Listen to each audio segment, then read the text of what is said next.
त्यांनी जो सर्वे केला महाराष्ट्रातल्या मेडिकल कॉलेजचा, त्याच्यामध्ये नंबर 1चं मेडिकल कॉलेज आपलं आहे. आणि म्हणून 8 जुलै 2026ला BSc नर्सिंग हा कोर्स जो आहे, त्या BSc नर्सिंग कोर्सला आपल्याला मान्यता मिळाली. मी BSc नर्सिंग कोर्सचा उल्लेख होण्यासाठीच केला, कारण सगळ्यांना असं वाटतं की जसं आपलं GNM आणि ANM कॉलेज आहे तसं हे कॉलेज आहे. तर हे त्याच्यापेक्षा अपग्रेड कॉलेज आहे, हे डिग्री कॉलेज आहे. आणि ह्याच्यातनं ज्या सगळ्या नर्सेस तयार होतील त्या सगळ्याच्या सगळ्या मेडिकल कॉलेजमध्ये काम करणार. तर 100 मुलांच्या त्या BSc नर्सिंगला आपल्याला परमिशन मिळाली. आयुर्वेदिक हॉस्पिटल आयुषला देखील आपल्याला 30 बेडच्या मंजुरी मिळालेली आहे, ते देखील आपण सुरू करतो आहे. आणि काल मी सिव्हिल हॉस्पिटल आणि मेडिकल कॉलेजचा आढावा घेतला. त्या आढाव्यातनं समाधानकारक जे बघायला मिळालं त्यातली पहिली गोष्ट म्हणजे पूर्वी 2 वर्षापूर्वी जे आपण सांगायचो की आपली OPD ही 300-350 आहे, आता आपली OPD इन अँड ॲव्हरेज 850पर्यंत गेलेली आहे. रविवारची फक्त ही OPD 130, 140, 150पर्यंत असते. परंतु ज्यावेळी पाऊस सुरू झाला त्या पहिल्या 2 दिवसातली आपली OPD 1100-1200 होती. त्याच्यामुळे सिव्हिल हॉस्पिटलवरचा विश्वास हा ग्रामीण भागातल्या जनतेचा प्रचंड पद्धतीनं वाढलेला आहे. 1127 सर्जरी सिव्हिल हॉस्पिटलमध्ये झाल्या मायनर, आणि 250 मेजर सर्जरी सिव्हिल हॉस्पिटलमध्ये झाल्या. त्याच्यामुळे सिव्हिल हॉस्पिटलचं काल इन्फ्रास्ट्रक्चर पुन्हा मी जाऊन बघितलं. त्यांना आवश्यक असलेल्या काही गोष्टी काल DPCमधनं मी मंजूर केलेल्या आहेत.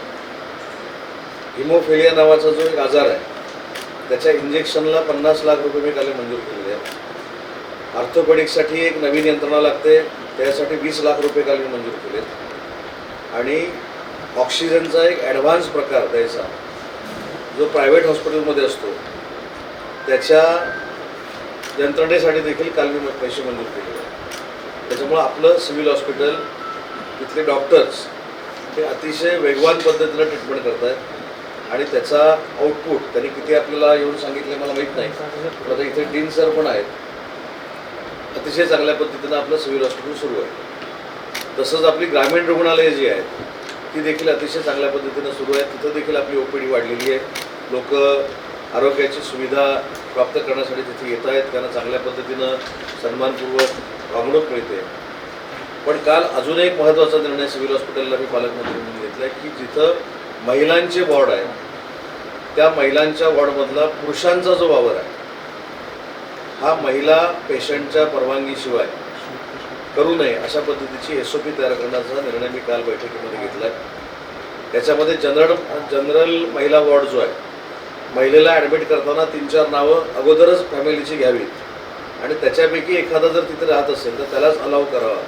कारण मध्ये 15-20 दिवसामध्ये जे काही वातावरण तयार झालं होतं की महिलांच्या वॉर्डमध्ये काही लोक जातात, तिथं महिलांना त्रास होतो. आणि ICUमध्ये उद्या पालकमंत्री म्हणून मला जरी जायचं असेल तरी ICUचे सगळे प्रोटोकॉल जे आहेत मोठ्या हॉस्पिटलचे ते फॉलो करूनच गेलं पाहिजे अशा स्ट्रिक्ट इन्स्ट्रक्शन मी डीनना आणि CSना दिलेलं आहे. आणि हे पण मी त्यांना उदाहरण सांगितलं की हा वावर महिलांच्या वॉर्डमधला का थांबवला पाहिजे. तर महिलांवर जी ट्रीटमेंट सुरू असते त्यावेळी काही तथ्य पाळायचे असतात, काही नियम पाळायचे असतात, ते 100% अशा मोठ्या हॉस्पिटलमध्ये पाळले गेले पाहिजे. हे नियमावली बनवावी, पालकमंत्री म्हणून मला दाखवावी आणि त्याची अंमलबजावणी सुरू करावी असं मी डीन आणि सिव्हिल सर्जनना सांगितलं. त्याची कारवाई देखील पुढच्या आठवड्यामध्ये सुरू होईल. त्याच्यामध्ये देखील मोठ्या पद्धतीनं पेशंट आपल्याकडे येत आहेत आणि बरे होऊन जात आहेत. सगळ्या पद्धतीच्या सर्जरी आपल्या होत आहेत. काही ठिकाणी थोडं पाठीपुढं होत असेल, पण जी 10-15 वर्षापूर्वीपासूनची सिस्टीम होती ती 2 वर्षामध्ये बदलण्यामध्ये आपण बऱ्यापैकी यशस्वी झालेलो आहोत. मेडिकल कॉलेजच्या इमारतीसाठी 693 कोटी रुपये सरकारनं जायकामधनं मंजूर केलेले आहेत. त्याचं देखील आता थोड्या दिवसामध्ये काम सुरू होईल. त्याच्यामुळे मेडिकलच्या संदर्भामध्ये आपल्याला ही सगळी माहिती पाहिजे म्हणून आज खरं मी आपल्याला बोलवलं होतं. आणि महाराष्ट्रामध्ये दुसरा एक उपक्रम मी मराठी भाषा मंत्री म्हणून सुरू केला आहे. आणि तो उपक्रम म्हणजे प्रत्येक जिल्ह्यातले जे साहित्यिक आहेत त्यांच्याशी मी चर्चा करतो. पहिला कार्यक्रम छत्रपती संभाजीनगरला झाला, दुसरा रत्नागिरीमध्ये झाला. आणि मला आज सांगताना आनंद होतो की महाराष्ट्रातल्या सगळ्या साहित्यिकांची एक मागणी होती की महाराष्ट्रामध्ये भाषेचं संग्रहालय असलं पाहिजे आणि ते भाषेचं संग्रहालय करण्याचा निर्णय रत्नागिरीमध्ये मराठी भाषा मंत्री म्हणून मी घेतलेला आहे। 25 कोटी रुपये त्याला मंजूर केलेले आहेत। 1 एकर जागा देखील आज आम्ही अलॉट केलेली आहे। तर या भाषेच्या संग्रहालयातनं काय होणार आहे, तर जेवढे साहित्यिक किंवा जेवढे मराठी भाषेवर प्रेम करणारे लोक होऊन गेले, ज्यांनी मराठीसाठी फार मोठं काम करून ठेवलं आहे, तर त्यांच्यावर रिसर्च या भाषा संग्रहालयामध्ये होईल। अगदी ज्ञानेश्वरांपासून आताच्या साहित्यिकांपर्यंत हे ज्ञानेश्वरी देखील ज्ञानेश्वरांनी लिहिली, म्हणूनच मराठी भाषेला अभिजात भाषेचा दर्जा मिळाला। ज्यावेळी सरकारनं विचारलं, केंद्र सरकारनं, की 700 वर्षापूर्वीची अशी कुठची घटना आहे जी मराठीमध्ये लिहिली गेली, त्यावेळी आम्ही महाराष्ट्र सरकारनं सांगितले की ज्ञानेश्वरांनी जी ज्ञानेश्वरी लिहिली ती देखील मराठीमध्ये होती। त्याच्यामुळे अभिजात भाषेचा पाया हा ज्ञानेश्वरी आहे। त्याच्यामुळे तिथपासून जे साहित्य सुरू झालं ते आताच्या साहित्यिकांपर्यंत सगळं त्या भाषा संग्रहालयामध्ये वाचता येईल। तिथे चांगल्या पद्धतीचं संग्रहालय म्हणजे फोटोग्राफिक संग्रहालय असेल, होलोग्राफिक असेल, या सगळ्या गोष्टी तिथं आम्ही करणार आहोत। आणि ते महाराष्ट्रातलं भाषा संग्रहालय आम्ही रत्नागिरीमध्ये बांधण्याचा निर्णय घेतला। त्याच्यामध्ये बोलीभाषेवर रिसर्च असेल किंवा ग्रंथालयांच्या पुस्तकांवर रिसर्च असेल। आज साहित्यिकांकडनं अशी मागणी झाली की थिबा पॅलेसमध्ये जर पुस्तकांचं गाव सुरू करता आलं तर ते पुस्तकांचं गाव करण्याचा देखील निर्णय घेतला। काही साहित्यिकांनी सांगितले की साने गुरुजींच्या पवित्र ठिकाणी पुस्तकांचं गाव सुरू करावं, ते पालघरला करायचा आम्ही निर्णय घेतला। सगळ्यात त्याच्यापेक्षा पुढे जाऊन SM जोशींचं स्मारक करायचा देखील आम्ही निर्णय घेतला आहे गोळपमध्ये। हे विविध निर्णय आजच्या मराठी भाषेच्या बैठकीमध्ये आपण घेतलेले आहेत आणि त्याच्यामध्ये मला असं वाटतं की जे साहित्यिकांना अपेक्षित होतं महाराष्ट्रातल्या, ते भाषा संग्रहालय आज आपण रत्नागिरीमध्ये करण्याचा निर्णय घेतो। आता भाषा संग्रहालय रत्नागिरीमध्येच आपण काम करतो, का करतो, तर बाळशास्त्री जांभेकरांपासून जर सुरुवात केली तर ते पूर्वीच्या रत्नागिरीच्या एकत्र जिल्ह्यातले, मंगेश पाडगावकर रत्नागिरीच्या एकत्र जिल्ह्यातले, मधु मंगेश कर्णिक रत्नागिरीच्या एकत्र जिल्ह्यातले, कुसुमाग्रज केशवसूत हे आपल्या रत्नागिरीच्या मालवणचे, त्याच्यानंतर पु ल देशपांडेंची सासूरवाडी ही रत्नागिरी। त्याच्यामुळे छत्रपती शिवाजी महाराजांच्या पदस्पर्शाला देखील रत्नागिरी जिल्हा पावन झालेला आहे। विदास सावरकर जसे देशासाठी झटत होते तसं ते देखील साहित्यिक होते। लोकमान्य टिळक देखील साहित्यिक होते। महर्षी धोंडो केशव कर्वे देखील साहित्यिक होते। साने गुरुजी देखील साहित्यिक होते।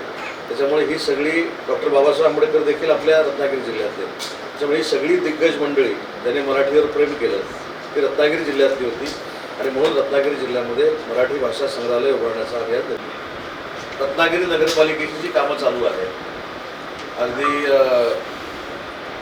मेडिटेशन सेंटरपासून नव्यानं आता ज्या खाऊ गल्ल्या आपण करतो, काही ठिकाणी पर्यटन स्थळाच्या ठिकाणी, त्या सगळ्याचा आढावा मी घेतला। त्याच्यामध्ये 1 वर्षामध्ये पूर्ण आपलं मेडिटेशन सेंटर तयार होईल। पुढच्या 1.5 महिन्यामध्ये नगरपालिकेची इमारत जी आहे त्याचा लोकार्पण सोहळा होईल। टिळक स्कूल जे आहे ते 1 वर्षामध्ये पूर्ण होईल। तिथं आपण केंद्रीय विद्यालय सुरू करण्याचा निर्णय घेतला। ती 2 मजली इमारत आहे। खाली 7 रूम ज्या आहेत त्या पूर्वीच्या टिळक विद्यालयाला द्यायच्या आणि वरच्या 7 रूम केंद्रीय विद्यालयाला तात्पुरत्या द्यायच्या। त्या केंद्रीय विद्यालयाचे मंजूर झाले आपल्याकडे, ते आता तिथं आपण सुरू करणार आहोत। अजून जी काही कामं नवीन आली म्हणजे शॉपिंग सेंटर असेल, त्याच्यानंतर अहिल्याबाई होळकरांच्या पुतळ्याची मी घोषणा केली होती स्मारकाची, ते आपण आता रत्नागिरीमध्ये करण्यासाठी पैसे मंजूर केले आहेत। त्याच्यानंतर स्टेट बँक कॉलनीमध्ये जी स्मशानभूमी आहे तिचं अपग्रेडेशन करण्यासाठी 1,25,00,000 रुपये मंजूर केले आहेत। बिरकरवाड्याचं कब्रस्तान आहे त्याला 75,00,000 रुपये मंजूर केले आहेत। त्याच्यानंतर खालची पांढऱ्या समुद्रावरची जी स्मशानभूमी आहे त्याला 1,25,00,000 रुपये मंजूर केले आहेत। ही सगळी कामं 6-7 महिन्यामध्ये पूर्ण होतील आणि कॉन्क्रिटिंगची उरलेली कामं जी आहेत, जी पाईपलाईनमुळे थांबली होती, ती पाईपलाईन देखील 1 महिन्यामध्ये पूर्ण होईल आणि थिबा पॅलेस रोड आणि दांडा श्रेष्ठपर्यंतचा उर्वरित रस्ता जो राहिलेला आहे तो नोव्हेंबर-डिसेंबरपर्यंत पोहोचवतो। दांडा श्रेष्ठपर्यंत शिल्लक राहिला आहे तो कॉन्क्रीट होणार आणि थिबा पॅलेस रोड पूर्ण कॉन्क्रीट होणार। नाचण्याचा पूर्ण झालेला आहे, मजगाव रोडचा झाला आहे आणि त्याच्या पुढेच आपण हायवेच्या पलीकडे जो आपण विमानतळ रस्ता म्हणून आता ट्रीट करतो तो देखील चौबंदी होणार। तिथली आपण सगळी अनधिकृत बांधकामं काढून टाकली, पण त्यांच्यावर पण अन्याय केला नाही। ज्यांची असेसमेंट स्वतःची आहे, स्वतः उद्योगधंदा करतोय, त्याच्यासाठी आपण गाळे करून देतोय 56 कोकण नगरमध्ये, तिथं आहे तिथं राहतो। शामराव पेजे साहेबांचा पुतळा एका वेगळा त्यांच्या कुटुंबाला विचारून वेगळ्या धर्तीवर करण्याचा आम्ही निर्णय घेतला आहे. ते पण संपूर्ण डेव्हलप आणि रोपवेच्या संदर्भात काय भाटीत वापरायला की कसं काय भरपूर माहिती साहेब रोपवेची पण नाही हा एक महत्वाचा मुद्दा आहे. रोपवेची टीम काल रत्नागिरीमध्ये होती. रत्नागिरीमध्ये रोपवे करण्याचा देखील म्हणजे प्राथमिक निर्णय मी घेतलेला आहे. आपल्या क्युबा पॅलेसवरनं आपलं नारळ संशोधन केंद्र जे आहे तिथपर्यंत हा रोपवे आपण करतोय. किंवा जो मी तुम्हाला सांगितलं की टर्मिनल करतोय बोटचं त्या हाऊस बोटचं तिथेपर्यंत होईल. 2 बिल्डिंग होतील 4-4 मजली आणि त्याच्यावरनं तो रोपवे जाईल. अशा पद्धतीचं काल मला त्यांनी प्रेझेंटेशन दिलं. पण ते होणार नक्की. पण त्याच्या परमिशन सेंट्रल गव्हर्नमेंटच्या असतात, त्याच्या परमिशन कोस्टगार्डच्या असतात, त्याच्या परमिशन पर्यावरणाच्या असतात, CRZच्या असतात. त्या मिळायला जरा वेळ लागेल. हे इतर आणखी विषय आपण कुठे आढावा घेतला जे आपल्या शहराच्या जिल्ह्याच्या विकासात शिरगावचा पण आढावा घेतला. इतर ते माहिती मी बघतो अरे सकाळी म्हणजे आम्हाला नको तुम्ही शिरगाव म्हटल्यानंतर सगळं तुमच्याकडून नका करू. शिरगावच्या काल तुमच्या गावामध्ये आल्यानंतर मी जी कमिटमेंट केली होती त्या सगळ्यांनी मिटिंग घेतली आहे पालीमध्ये. त्याच्यामध्ये 4 नळपाणी योजना ज्या 8-8.5 कोटी रुपये जर मंजूर केलेल्या होत्या त्या 2 महिन्यामध्ये संपवण्याचा निर्णय घेतला. आणि सगळ्यात महत्त्वाचा माझ्या दृष्टीनं आज शिरगावचा निर्णय म्हणजे ज्या अंगणवाडी सेविका, ज्या मदतनीस, ज्या आशाताई यांनी मरमर काम करून कोरोनाला आपल्याला सुटका करून दिली त्यांचेच पैसे त्यांचेच पैसे शिरगाव ग्रामपंचायतीनं दिले नव्हते. महिन्याला 1,000 रुपये. आज त्यांचे सगळे पैसे द्यायचा निर्णय घेतला आणि त्यांच्यामुळं आपण जगतो असं माझं मत आहे. जर अंगणवाडी सेविका, आशाताई, मदतनीस ही त्यावेळी घरात जाऊन कोणाला करोना झाला आणि कोणाला करोना झाला नाही याची औषधं जर दिली नसतील तर आपण चर्चा करताना दिसलो नसतो. आणि म्हणून पैसे कोणाचे ठेवायचे याला पण काही बंधनं असली पाहिजे. काल तिथं आल्यानंतर माझ्या लक्षात आलं की प्रत्येकी 18,000 रुपये त्या महिला भगिनींचे द्यायचे होते. 11 लाख रुपये द्यायचे होते. ते आज 2 टप्प्यामध्ये द्यायचा निर्णय झाला. 2 दिवसानंतर त्यांना निम्मे पैसे मिळतील आणि पुढच्या 2 महिन्यानंतर बाकीचे पैसे. तर मागून तर बघा ना साहेब परत आता याचं उत्तर देतो मुद्दाम. आता हे परत कोणी वैयक्तिक घेऊ नये. अलिमिया काजींनाच माहिती आहे की मी कशा पद्धतीनं प्लॉट माहिती आहे का काजी साहेब जेवढे मला प्रश्न विचारतील ना तेवढे तेच अडचणी सांगतो ना. सर्वसामान्यांना प्लॉट मिळतो की नाही हे तुमच्या सगळ्यांपेक्षा अलिमिया काजी साहेब चांगलं सांगू शकतात. एखाद्या सर्वसामान्य माणसाला जर अन्याय झाला आणि अलिमिया काजी साहेबांनी सांगितले हा अन्याय आहे तर तो कसा दूर करतो हे पण अलिमिया काजी साहेबांना माहिती आहे. एखाद्यानं बिस्लरी बॉटलच्या प्लांट म्हणजे मिनरल वॉटरसाठी घेतलेला प्लांट दुसरीकडे वापरला म्हणून त्याचा दंड कसा माफ होतो हे देखील अलिमिया काजी साहेबांना माहिती आहे. अजून काय सांगू आता स्थानिकाची व्याख्या काय मला सांगा. काय एका काजीला मिळालं दुसऱ्या काजीला मिळालं हे तुमच्या काजीला मिळालं माहीत नाही. त्याच्यामुळं पर्पज बदलण्यापासून आपल्या स्थानिक लोकांना जी काय ताकद द्यायची ती MIDCच्या मंत्रिमंडळाने देतो. हंगामातला आपण कसे पाहता विषयाकडे कॉक्रोच जनता पार्टी थोडक्यात हंगामा नाही ते उत्सव साजरा ठीक आहे उत्सव म्हणूया आपण आपली भावना काय याबाबत. नाही भावना चांगलीच आहे ना की नीटमध्ये पेपर फुटी होऊ नये ही आमची पण भूमिका होती. नीटमध्ये ज्या पद्धतीनं पेपर फुटी झाली ज्या पद्धतीनं एक विद्यार्थ्यांमध्ये अविश्वास निर्माण झाला त्याच्यामुळे विद्यार्थ्यांनी केलेलं काम केलं होतं आणि विद्यार्थ्यांच्या आंदोलनाला आणि विद्यार्थ्यांना कोणी त्याच्यामध्ये दोषी ठरवलेलं नाही. मुद्दा असा राहतो की त्या आंदोलनामध्ये जी काही घुसखोरी झाली ती घुसखोरी योग्य नव्हती. आता कालचा मोर्चा मुंबईमध्ये झाला. मी पहिल्या दिवसापासून सांगतो की विद्यार्थ्यांचं समर्थन 100% आम्ही करतो. नीटची पेपर फुटी व्हायलाच नाही पाहिजे. जेलमध्ये आता फास्ट ट्रॅकवर एक गुन्हे सगळे चालणार आहेत. 10 कोटी रुपये दंड 10 वर्षाची शिक्षा हे देखील फायनल केलेलं आहे. जी कोण मुलं त्याच्यामध्ये दुर्दैवानं गेली त्यांना देखील पैसे देण्याचा निर्णय सरकारने घेतला काय त्याचं पुनर्वसन करण्याचा निर्णय घेतला. पण एक यादी जर आपण बघितली राहुल गांधी, प्रियांका गांधी, शरद पवार साहेब, उद्धवजी ठाकरे, त्याच्यानंतर अखिलेश यादव, ते नवीन कोणते ॲक्टर झालेले मुख्यमंत्री महोदय, त्याच्यानंतर शबाना आझमी, त्याच्यानंतर ही सगळी जी मंडळी आहे त्यांनी कधीच नरेंद्र मोदी साहेबांचा प्रचार केलेला नाही. त्याच्यामुळं विद्यार्थ्यांनी केलेलं जे आंदोलन होतं ते खरोखरच योग्य दिशेनं चाललेलं असताना त्यांना भरकटण्याचं कारण जर कोण असतील तर ही सगळी मंडळी आणि विजय हा विद्यार्थ्यांचा आहे. विजय नेते मंडळींचा नाही. काल आता मी एवढी भाषणं ऐकली जसं काही ह्यांनीच विजय मिळवून दिला. पण त्याच्यामागे धर्मेंद्र प्रधान साहेबांचं पत्र पण वाचा. धर्मेंद्र प्रधान साहेबांनी राजीनामा का दिला याचं विश्लेषण पण त्यांनी केलं. परंतु नीटमध्ये जे प्रकार झाले तर नीटमध्ये जी घुसखोरी झाली त्याच्याबद्दल आम्हाला आक्षेप आहे. हे काल शिंदे साहेबांनी अतिशय चांगल्या पद्धतीनं सांगितलं की इकडे पराभव झालेला असताना दिल्लीमध्ये जायचं आणि दिल्लीमध्ये आग पेटवा, हे पेटत राहू दे, हे दगदगत राहू दे म्हणून सांगायचं. काही अर्थ नाही, हे राजकीय गोष्टी आहेत. त्याच्यामुळे त्याच्यामध्ये राजकारण जे आलं त्याच्यावर आमचा आक्षेप आहे. आम्ही विद्यार्थ्यांना कधीच दोष दिलेला नाही, विद्यार्थ्यांना कधीच दोष देणार नाही. विद्यार्थ्यांच्या मनातल्या भावना सरकारनं पूर्ण केल्या पाहिजेत हीच भूमिका असेल. समजून तुम्हाला असण्याचं काही कारण असेल. पण सर, विद्यार्थ्यांची भावना समजून घेण्यास केंद्र सरकार कमी पडलं किंवा उशीर केला हे मला वाटत नाही. मला असं वाटतं की चर्चा ही एका दिवसाला 2 दिवसात संपत नाही. एखादं छोटं आंदोलन जरी असतं तर ते एक फोन केल्यानंतर ते सुटत नाही. त्याच्यासाठी प्रोसिजर असते. प्रोसिजर केंद्र सरकारनं केली असते. त्याच्यामुळं आज विद्यार्थ्यांच्या मनातले निर्णय केंद्र सरकारनं घेतले हे देखील आपल्याला नाकारता येणार.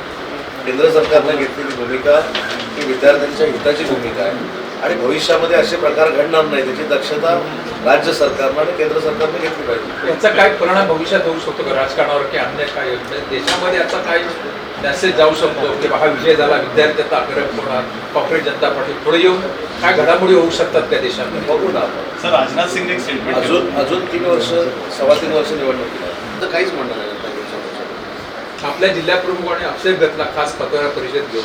तो जिल्हा प्रमुखांनी घेतला. आपल्या आदेशावरून की त्यांची त्यांचं वैयक्तिक मत होतं. साहेब, जिल्हा प्रमुखांना स्वतंत्र आमचे अस्तित्व आहे, बरोबर आहे. ते कोणाच्या वळणीनं पाणी पितात. त्यांनी त्यांची पत्रकार परिषद घेऊन भावना व्यक्त केली. आता जी भावना त्यांनी व्यक्त केली पत्रकार परिषदेत, मला देखील कुठेतरी असं वाटलं की त्यांनी केलेली जी भावना व्यक्त केलेली आहे ती योग्य आहे की अयोग्य आहे म्हणजे मी खात्री करून माझ्या मनात ठेवलेलं आहे. मोर्चामध्ये विद्यार्थ्यांनी सहभागी होणं कितपत योग्य? विद्यार्थ्यांनी काय करावं आणि विद्यार्थ्यांनी काय करू नये हे सांगणारा मी नाही. विद्यार्थ्यांनी त्यांच्या अपेक्षा पूर्ण होण्यासाठी त्या मोर्चामध्ये ते सामील झाले असतील. त्याच्याबद्दल त्यांना कशाला दोष द्यायचा? विद्यार्थ्यांचा काय दोष आहे? मी पहिल्यांदाच सांगितलं की विद्यार्थी ज्या पद्धतीनं त्या आंदोलनामध्ये उतरलेले होते ही त्यांची वैयक्तिक भावना होती. पण त्या आंदोलनामध्ये ज्या पद्धतीनं राजकारण केलं गेलं, ज्या पद्धतीनं नरेंद्र मोदी साहेबांवर बोललं गेलं, हे बघा, कोण पंतप्रधान आहेत कोण पंतप्रधान नाही आहेत हा विषय नंतरच आहे. पण ते देशाचं घटनात्मक मोठं पद आहे. आज मी मोर्चाचे काही व्हिडिओ बघितले रत्नागिरीचे, हे योग्य आहे का? याचं समर्थन कोण करत आहे का? विद्यार्थ्यांचं समर्थन 100% मी करतो. कुठच्याही विद्यार्थ्यांना तसा प्रकार घडवला नव्हता. पण काही पॉलिटिकल लोक होते, त्यांनी रत्नागिरीच्या काही व्हिडिओमधनं जे काही भाषण केलं हे चांगलं नाही. ही रत्नागिरीची संस्कृती नाही. त्याच्यामुळे रत्नागिरीच्या विद्यार्थ्यांना जे अपेक्षित आहे ते 100% आम्ही करण्याचा प्रयत्न करणार आहोत. त्यामुळे विद्यार्थ्यांना दोष कसा द्यायचा? किंवा मोर्चा जाताना जे भाषा वापरली गेली अश्लील किंवा अत्यंत गैर होती, कोणीही पदावर असेल तरी सुद्धा हे 100% आम्ही तेच ते सांगतो. व्हिडिओ बऱ्याच ठिकाणी व्हायरल पण झाले आणि ते व्हायरल करण्यामध्ये कोण आहे आता मी त्याच्यामध्ये पडत का नाही, जाऊ दे. आता जे काय असेल ते संपलेलं आहे. त्याच्यानंतर परत दुसऱ्या दिवशी पत्रकार परिषद घेऊन त्यांनी त्यांची भूमिका स्पष्ट केली. परत आज माझ्या मराठी भाषेच्या सगळ्यांनी माझ्यावर फोटो काढलेले आहेत. त्याच्यामुळे मी त्याच्यामध्ये काही बोलत नाही. पण हे चांगलं नाही. कोण पंतप्रधान आहेत कोण मुख्यमंत्री आहे त्याच्यापेक्षा ते संविधानिक पद आहे आणि त्यांच्याबद्दल रिस्पेक्टफुलीच बोललं पाहिजे. विद्यार्थ्यांच्या आक्रोशाला अजून आपण किती खतपाणी घालतोय आणि त्याच्यातनं कायदा आणि सुव्यवस्था बिघडू शकते आणि त्याचे परिणाम त्यांना नाही भोगायला लागणार, विद्यार्थ्यांना भोगायला लागणार. विद्यार्थ्यांच्या कुठच्याही भूमिकेवर आमचा संशय नाही, विद्यार्थ्यांवर आमचा राग पण नाही. विद्यार्थ्यांची मनातली भूमिका नरेंद्र मोदी साहेबांनी ओळखली आणि म्हणून पुढचे निर्णय. सकाळचे 9:30 वाजणारे म्हणतात की आता महाराष्ट्रात बदल होणार आणि देवेंद्र फडणवीस साहेब केंद्रात जाऊन शिक्षण मंत्री होणार. असं 4.5 वर्ष म्हणतात. त्याच्यात काय बदल झाला काय?